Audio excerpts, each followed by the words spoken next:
Dans l'histoire de Blanche-Neige, la méchante regardait son miroir et lui demandait « Miroir, miroir, dis-moi qui est la plus belle. » Mais nous, quand on regarde la Bible, c'est comme si on disait « Miroir, miroir, révèle-moi les profondeurs de mon cœur. »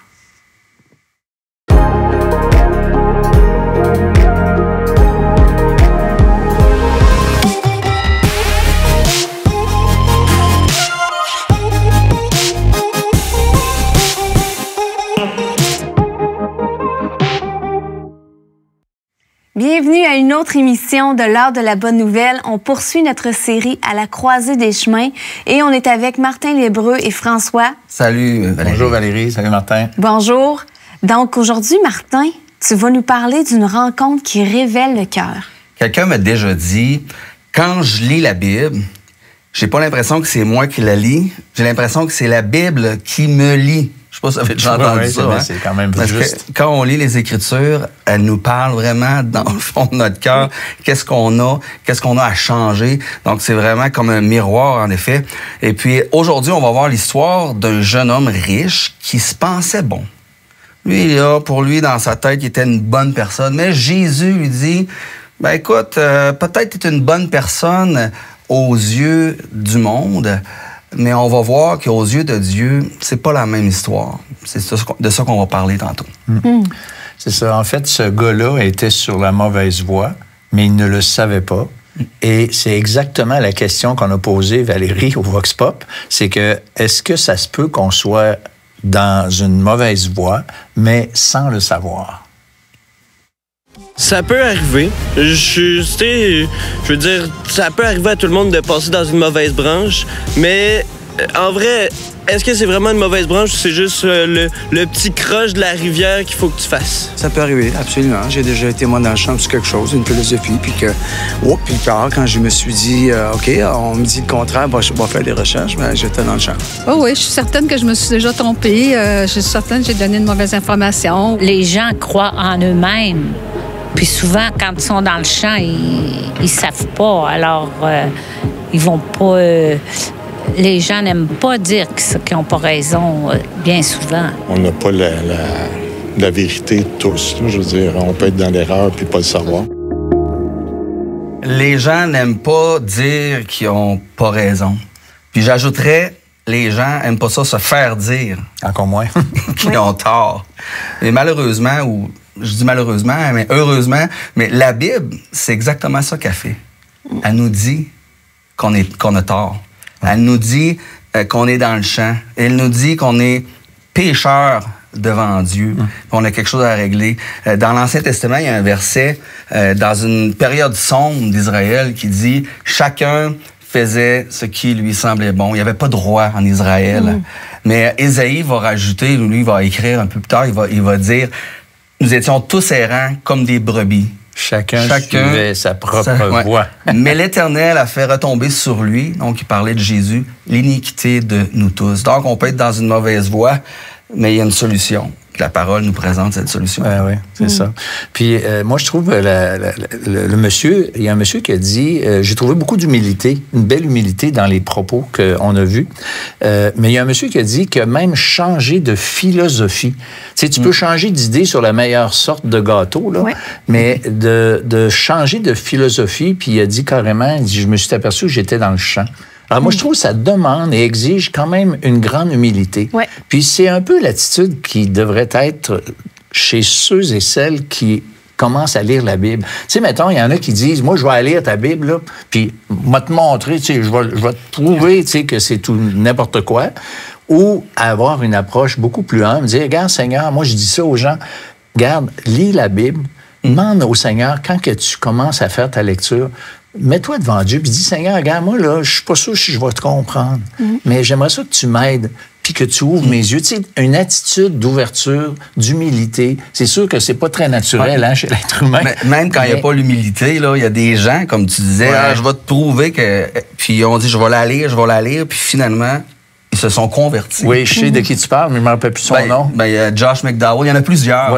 Des gens qui étaient athées, mais que la Bible leur a révélé qui ils étaient. Oui, c'est ça. Ben, tu si tu approches la Bible dans une mauvaise attitude, ça se peut que Dieu te casse puis te brise quand même puis qu'il rouvre ton cœur. Merci Seigneur, parce que c'est quand même génial. Mais la bonne recette, c'est quand même d'aller humblement devant Dieu pour lire. C'est bon pour nous aussi, quand tu es chrétien de longue date, de continuer à lire ta Bible, mais pas juste la lire, d'écouter la parole de Dieu. Parce que Dieu nous corrige, Dieu nous ramène, Dieu révèle des choses qu'on a dans notre cœur aussi. Ça nous aide à marcher et à avancer sur le chemin de la sainteté avec Dieu. Absolument. Donc, on se retrouve après cette pause avec Martin Desbreux qui va nous présenter cette rencontre-là qui a révélé le cœur. La sincérité, c'est pas synonyme de vérité. Parce qu'on peut être sincèrement engagé dans une mauvaise voie. Malgré que ce jeune homme-là, il voit pas son péché, il s'en rend même pas compte. Jésus l'aime. Vous avez des questions ou des commentaires sur ce que vous venez d'entendre? Contactez-nous par téléphone ou réagissez sur les médias sociaux.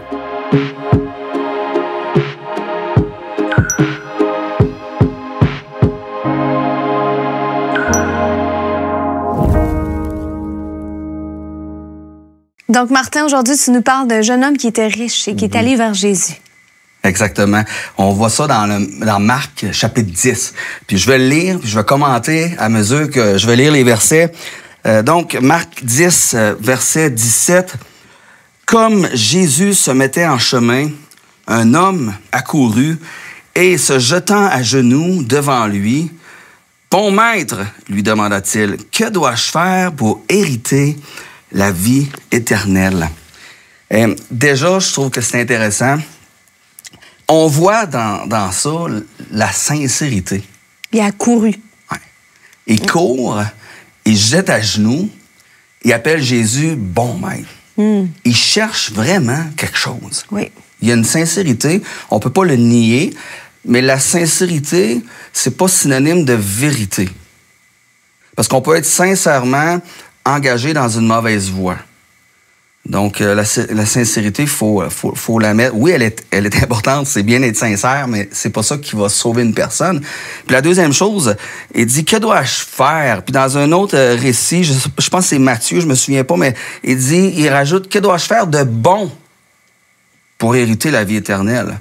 Donc, dans la tête de ce jeune homme-là, ben, il peut faire quelque chose de bien, il peut faire les bonnes œuvres pour être sauvé.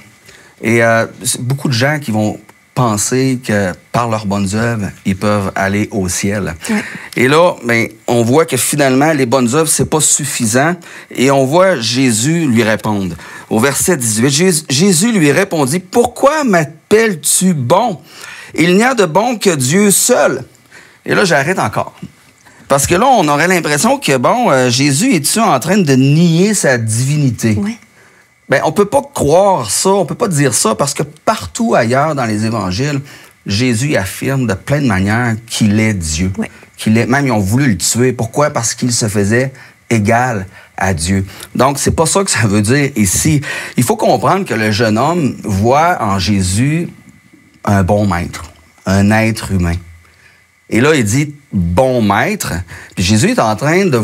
Ce qu'il veut faire, Jésus, c'est de faire réaliser au jeune homme que les bonnes personnes, là, oui, aux yeux des gens, on peut avoir des bonnes personnes, mais aux yeux de Dieu, il y a juste Dieu qui est bon. Il y a juste Dieu qui, en fait, c'est les standards de Dieu. Personne ne peut atteindre les standards de Dieu. Alors, il veut comme rappeler au jeune homme, là, il n'y en a pas de bonnes personnes aux yeux de Dieu. On a des bonnes personnes partout. J'en ai dans ma rue, j'en ai dans mon église, j'en ai... Partout, je rencontre des bonnes personnes. Oui, des gens qui font le bien partout autour de nous. Au standard humain. Oui. Mais si on se mesure au standard de Dieu, c'est là que ça accroche. Puis c'est ça que Jésus veut faire comprendre au jeune homme. Alors, on continue au verset 19. Et là, Jésus va dire, « Tu connais les commandements? » Bon, il énumère quelques commandements. Tu ne commettras point d'adultère, tu ne tueras point, tu ne déroberas point, tu ne diras point de faux témoignages, tu ne feras tort à personne, honore ton père et ta mère. Et Valérie, moi, je trouve ça intéressant, le choix que Jésus fait des commandements. Parce que c'est comme s'il choisit des commandements que le jeune homme maîtrise. Moi, je mets des guillemets, là, dans le sens, tu sais, c'est des choses extérieures. Tu sais, je vole pas, j'ai pas tué personne. Donc, des choses que le jeune homme va se reconnaître. Parce que si Jésus avait commencé avec le 10e commandement, tu ne convoiteras pas, je pense qu'il l'aurait tout de suite coincé.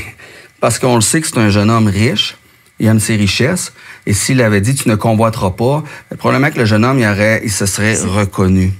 Mais là, il se reconnaît pas pécheur parce que Jésus, bon, il parle de des choses qui semblent, à ses yeux, à lui, maîtriser. Et c'est pour ça qu'il va répondre, maître. Et là, c'est drôle, il dit pas bon maître. Il a appris une leçon, hein. Il dit, il a compris. Oui, il a compris quelque chose. Maître, j'ai observé toutes ces choses dès ma jeunesse. Alors, il a compris que Jésus était pas bon, mais lui, il pense qu'il est encore bon. J'ai tout fait ça dès ma jeunesse. Et j'aime tellement la suite. Jésus, l'ayant regardé, l'aima. Puis ça, moi, ça vient me chercher, moi, personnellement, parce que, je veux dire, malgré l'arrogance de ce jeune qui se pense bonne personne, Jésus l'aime. Malgré que ce jeune homme-là, il voit pas son péché, il s'en rend même pas compte, Jésus l'aime. Puis ça vient me chercher beaucoup parce que, je veux dire, moi, je suis un enfant de Dieu, je suis chrétien, je suis le Seigneur, mais je pêche encore. Et de voir ça, je sais que le Seigneur me regarde et me voit. Puis oui, je pêche encore, mais je sens l'amour vraiment du Seigneur. Puis ça me fait du bien, puis j'en ai besoin, honnêtement, à chaque jour. Donc, il l'aima, et là, qu'est-ce qu'il fait? Il lui révèle, d'une manière douce, son péché. Il te manque une chose, dit Jésus, va, vends tout ce que tu as, donne-le aux pauvres, et tu auras un trésor dans le ciel, puis viens et suis-moi. Mais affligé de cette parole, cet homme s'en alla tout triste, car il avait de grands biens. Alors, Jésus révèle le péché avec tellement de douceur. Tu sais, il n'a pas dit, hey, tu fais bien tes affaires-là, là, mais au fond, t'es un sale cupide. Oui, c'est ça. Non, c'est ça. Non. Il amène doucement. Oui, il amène doucement. Vends, donne ça aux pauvres. Puis, c'est pas un appel de Jésus à tout devenir des pauvres. C'est un appel de Jésus à abandonner la chose qui nous empêche de le suivre, lui. Mais en même temps, s'il avait fait ça, c'est comme une bonne œuvre. Jésus l'invite à faire une autre bonne œuvre, de vendre tout ce qu'il a. C'est une bonne question. J'y ai pensé à cette question-là en préparant. Puis j'ai dit, c'est vrai que ça a l'air de ça, hein? Je veux dire, je l'ai dit tantôt, c'est pas les œuvres. Puis là, fais cette bonne œuvre-là, suis-moi, tu vas être sauvé. Je vais te raconter une illustration pour voir si c'est le cas. Imagine que tu es dans un appartement, ton appartement en haut, puis c'est le feu. Écoute, tout est en train de flamber. Et là, le feu, ben ça commence en bas, puis c'est pas encore monté, mais tu as la boucane. Puis là, tu te rends compte que faut que tu te sauves. Mais là, tu as des richesses. Tu as des tableaux, tu as des photos de famille, puis tu n'es pas assuré. Je sais pas pourquoi, mais t'es pas assuré. Donc, tu veux ramasser tous tes tableaux, tes richesses. Puis là, tu ramasses ça dans un gros sac. Puis là, écoute, la poche, c'est comme une poche de Père Noël, là. C'est énorme. Puis là, tu réussis tant bien que mal. Là, tu te rends compte, tu peux pas prendre l'ascenseur. La porte, c'est trop chaud, ça marche pas. Il reste juste une petite fenêtre grosse de même. Fait que là, tu sors de la fenêtre. Puis là, tu réussis à mettre tes pieds sur le rebord. Puis là, tu vois un peu des lumières en bas, qu'il y a de la police, des pompiers. Puis là, tu prends ton sac. Puis là, le sac est trop gros. Et là, tu tires, puis t'es pas capable. Parce que le sac est trop gros. Puis là, tu regardes en bas, puis là, à travers la boucane, tu me vois, puis je te fais signe. Puis là, tu me dis, Martin, qu'est-ce qu'il faut que je fasse pour être sauvé? Puis là, moi, je te crie, Valérie, lâche le sac, puis saute en bas. Alors là, t'es paniqué, mais là, tu te rends bien compte, que tu lâches le sac. Mais là, saute en bas, écoute-moi, saute en bas, il y a un gros matelas d'air, là, tu le vois pas parce qu'il y a de la boucane. Fais-moi qu'on saute. Et là, tu sautes. T'es sauvé. Qu'est-ce que tu vas dire? Tu vas te dire, hey, j'ai été sauvé, j'ai lâché mon sac. Voilà. Comprends-tu? Ouais. L'idée de lâcher le sac, c'est un prérequis. Ouais. Tu peux pas servir Dieu et Mammon. C'est un peu ça aussi qu'on voit ailleurs. Le jeune homme riche ne pouvait pas servir Dieu. Mammon, c'était le dieu de l'argent. Oui, le dieu de l'argent. Fait que c'est un prérequis. Abandonne Qu'est-ce qui t'empêche de suivre Jésus? Abandonne ton péché. Puis suis-moi, ben saute. Non, mais je vois pas en bas. Fais-moi confiance, saute. C'est ça la foi. Ouais. Il faut être prêt à abandonner ce qui nous empêche de suivre Christ, puis le suivre. Parce que lui, il a tout fait à la croix. Il est mort, il a pris nos péchés pour lui, puis on peut mettre notre foi en lui, puis avoir la vie éternelle en sa présence pour toujours. Dans le fond, l'argent, dans ce cas-là, c'était sa sécurité aussi. C'était son péché, sa sécurité, et il aimait plus son argent que Dieu. C'est ça que Dieu veut qu'on abandonne. Ouais. Merci, Martin. On se retrouve après la pause avec un autre témoignage d'une personne qui a vraiment été à la croisée des chemins avec Jésus. L'heure de la bonne nouvelle, en collaboration avec le Messager chrétien, vous offre gratuitement le livre de réflexion quotidienne La Bonne Semence. Pour en recevoir un exemplaire, écrivez-nous à l'heure de la bonne nouvelle, casier postal 33012, comptoir postal Thibault, Trois-Rivières, Québec, G8T 9T8. Vous pouvez également nous joindre à info@hbn.ca ou par téléphone 1-866-509-1319. François Fréchette, aujourd'hui, on est ensemble pour entendre ton témoignage. Je suis le client aujourd'hui. Alors, j'aimerais que tu nous racontes qu'est-ce que c'était ta vie avant que tu viennes à la rencontre de la bonne nouvelle. Écoute, moi, là, j'ai grandi dans la religion québécoise, c'est-à-dire catholique. J'ai reçu les sacrements, mais dès tout jeune, j'avais comme un fardeau, une inquiétude par rapport à la mort et ce qu'il y a après. Et j'avais peur d'aller en enfer parce que ça, c'était quelque chose dans les années, fin des années 50. On entendait parler de ça. Puis, j'ai quand même eu une belle enfance, tu sais, dans le sens que j'ai pas eu de misère dans la vie. J'étais le dernier de la famille, un peu gâté. Une famille normale, là, tu sais, je veux dire, rien de spectaculaire, mais je savais que j'étais aimé. Tu sais, j'étais pas inquiet, j'étais un petit peu tête en l'air dans un sens parce que j'avais pas besoin de m'inquiéter. Tout se faisait. Je mangeais, je dormais comme il faut, j'avais un minimum de choses qui me rendaient... J'étais un petit gars heureux, tu sais, pour ainsi dire. Mais cette inquiétude-là a continué, cette recherche de savoir où je vais aller parce que j'avais vraiment la crainte de la mort. J'avais pas peur de mourir dans comme ça, mais j'avais vraiment une inquiétude. Ce qu'il y a de l'autre bord. Après la mort. Okay. Puis je me rappelle, à un moment donné, mon grand-père qui est décédé, qui restait juste en haut de chez nous. Mon papa, il avait une maison avec un revenu. Puis c'était mes grands-parents qui restaient là. Puis eux autres, là, il est mort, lui, à 67 ans. C'est la première fois que j'étais confronté à quelqu'un que je connaissais qui était mort. Puis je me rappelle, à ce moment-là, j'avais dit, il est où, grand-papa? T'avais quel âge à cette époque-là? 10 ans. 10 ans, OK, ouais. Donc c'est très jeune. Il est où, grand-papa? J'étais pas inquiet pour lui comme inquiet pour moi. Tu sais, dans le sens que... Puis là, qu'est-ce que je trouvais effrayant? C'est que tout ça, j'ai posé la question là, à des gens, là, et on me disait, ben, il est avec Jésus, tu sais. Mais je sentais tellement un manque de conviction, là, que j'avais aucune satisfaction avec les réponses. Puis quand j'ai été assisté au service funéraire, là, c'était, il l'envoyait au ciel et il priait pour lui pas qu'il aille en enfer. Ben là, je me dis, même le curé, il n'a pas l'air à savoir, tu sais. Est-ce que c'est parce que ce désir-là de connaître, ce questionnement-là grandissait que tu as été attiré par l'Évangile? Ben, qu'est-ce qui est arrivé? C'est qu'un ami à moi qui a rencontré des chrétiens évangéliques, tu sais, c'est le genre de gars qui rouvrait la Bible et qui nous montrait des textes, tu sais. Et puis là, c'est lui qui m'a amené dans un restaurant. Mais le gars qui avait ce restaurant-là, il s'appelle Yves Pétel. Lui, c'est un ex-astrologue qui s'est converti une couple d'années avant. Et il a eu à cœur de venir dans la région de Québec pour prêcher l'Évangile. Puis je t'assure qu'il l'a fait. Et là, on allait là, puis là, il nous montrait des textes bibliques. Tu sais, il nous montrait la Bible, les vérités bibliques. Et là, le sentiment que j'avais d'inquiétude face à l'éternité, on avait des solutions dans ça. Des réponses à Ben oui. à tout ton questionnement que tu avais dès l'âge de 10 ans. C'est ça. Fait que, tu sais, là, ça m'a allumé bien dur, bien raide. Puis là, on m'a montré des textes, entre autres, je me rappelle, un des textes, c'est dans Ésaïe, chapitre 6, où Dieu décrit un règne de paix, de perfection, ou presque, que Dieu a promis. Puis là, je me suis dit, si c'est ça, Dieu, là, moi, c'est ça que je veux, tu sais, ce sentiment d'injustice que j'avais, ça répondait à cette question-là. Mais il y avait un bug.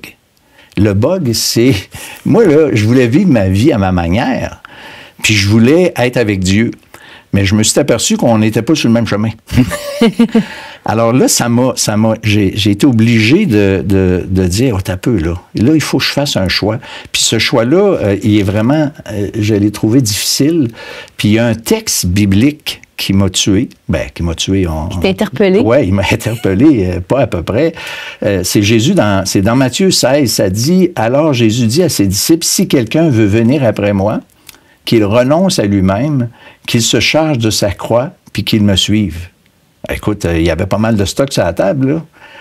Car celui qui voudra sauver sa vie la perdra, mais celui qui la perdra à cause de moi la trouvera. Mais là, j'ai commencé à vivre une expérience où c'est que je voulais ça, puis je voulais ça, mais c'est comme le gars qui est à Québec, puis il sait pas s'il veut aller en Gaspésie. Il veut aller en Gaspésie, puis il veut aller à Montréal, mais à un moment donné, il va falloir qu'en sortant du pont, qu'il se branche. Et cette image-là est devenue de plus en plus intense. J'allais dire l'obligation ou la nécessité de choisir, de faire mon choix. Puis là, tu sais, imaginez, je suis sur le pont Pierre-Laporte, là, spirituellement parlant, puis là, la 20 ouest ou la 20 est, là, on est rendu là. Et ça a été une crise profonde dans ma vie. Ça a duré 2 mois, mais plus que j'avançais, je vais dire, sur le pont, OK, plus c'était intense comme crise, au point que j'avais peur de me garrocher du mauvais bord puis de regretter d'avoir pris ma décision, mais la crise était de plus en plus intense. Et puis, il y a une nuit particulière dans le mois d'août 1973 où j'ai littéralement crié à Dieu. Moi, j'avais ma chambre au sous-sol. J'avais même pas mes 16 ans encore. J'allais avoir 16 ans dans le mois suivant. Puis là, à ce moment-là, ça a été une décision que j'ai crié à Dieu. Puis moi, je dis, je pense qu'ils m'ont entendu en haut, OK? Parce que j'ai littéralement crié à Dieu. Et j'ai dit, Seigneur, c'est correct, je te cède ma vie. Tu sais, ça va, c'est correct. Tu sais, je lâche le morceau, je lève le drapeau blanc, je te donne mon set de clés, pense à n'importe quelle illustration. Mais là, j'ai vraiment donné ma vie au Seigneur. Mais là, sais-tu quoi? L'histoire n'est pas finie. Alors moi, là, j'avais entendu parler depuis que j'étais jeune que Jésus était mort pour nos péchés, que c'était le Rédempteur, puis toute la patente. Puis on m'en avait parlé, là, le gars qui m'expliquait l'Évangile, il m'en avait parlé, mais ça l'avait pas, j'avais pas saisi l'essence de la croix, exactement. Et là, le dimanche suivant, je vais à une réunion dans une assemblée évangélique, et le gars qui parle en avant, il explique les souffrances de Jésus. Il explique les souffrances physiques, les souffrances morales. On connaît les souffrances physiques, beaucoup sont touchés par le fait comment Jésus a souffert. Les souffrances morales, ben là, tu sais, je veux dire, c'est rejeté de son peuple, renié par un de ses disciples, vendu par un autre, et ont tout foutu le camp, et ça, c'est dramatique. Mais le cœur de l'Évangile, c'est même pas ça. Le cœur de ce que Jésus a fait et ce que j'ai compris ce soir-là, c'est que le texte a été lu dans Ésaïe 53 où c'est marqué « Il a plu à l'Éternel de le briser par la souffrance après avoir livré sa vie en sacrifice pour le péché. » Et là, le monsieur qui parlait en avant, il a expliqué que la souffrance de Jésus, quand Dieu s'est séparé de son Fils, quand que Jésus a crié sur la croix « Mon Dieu, pourquoi m'as-tu abandonné? » Là, j'ai compris qu'il prenait ma place. Il avait pris ma place à ce moment-là. Et là, j'ai dit, ben là, c'est tellement important. J'ai comme réalisé que l'essentiel, là, c'était ça. Tu sais, donner ma vie, là, ça, c'était mon combat à moi. Oui. Mais... Lui, il l'avait déjà donné pour Lui, il l'avait déjà donné, tu comprends? Et là, ça l'a fait en sorte que j'ai sorti de là, avec une paix, mon ami. Là. C'était extraordinaire. Puis, après ça, ben moi, j'ai voulu servir Dieu. J'ai voulu marcher avec lui. J'ai voulu aussi partager le message. Ça m'a saisi, j'allais dire, dès les premiers jours où j'ai eu ce désir de partager ce message-là. Je vois encore l'émotion dans tes yeux d'avoir goûté à ça, à ce pardon-là, cet amour-là de Dieu à travers la croix. C'est ça. Bien, merci François. Ça me fait plaisir. Pour ce bel encouragement-là. Vous avez des questions ou des commentaires sur ce que vous venez d'entendre? Contactez-nous par téléphone ou réagissez sur les médias sociaux.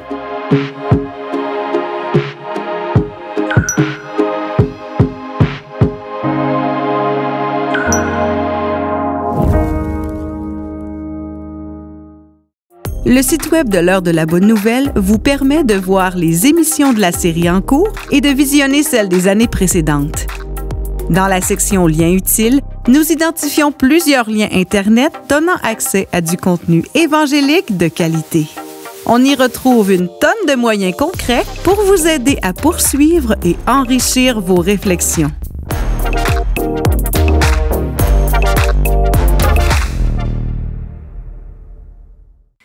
François, on vient d'entendre ton témoignage, que tu as réussi toi aussi à tout abandonner puis à vraiment remettre ta vie complètement à Jésus, même si tu étais très jeune.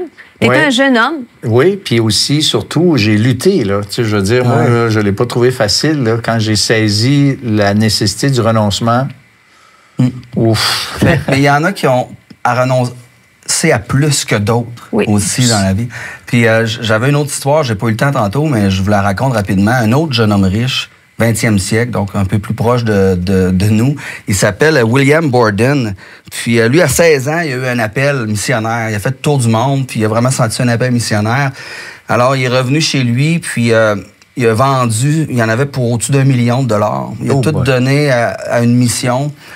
Puis, en fait, il y a 3 mots. Je vais les lire parce que je veux pas les manquer. Le premier mot qu'il a marqué dans son journal, c'est « sans réserve ». Donc, il a donné ça... Moi, je donne tout, puis je suis le Seigneur. Ensuite, il est parti. Puis là, les gens disent, voyons donc, t'as pas d'allure, qu'est-ce que tu fais là et tout. Puis on a trouvé une autre écriture qui était écrite sans recul. Moi, je fonce, puis regarde, je retourne pas en arrière.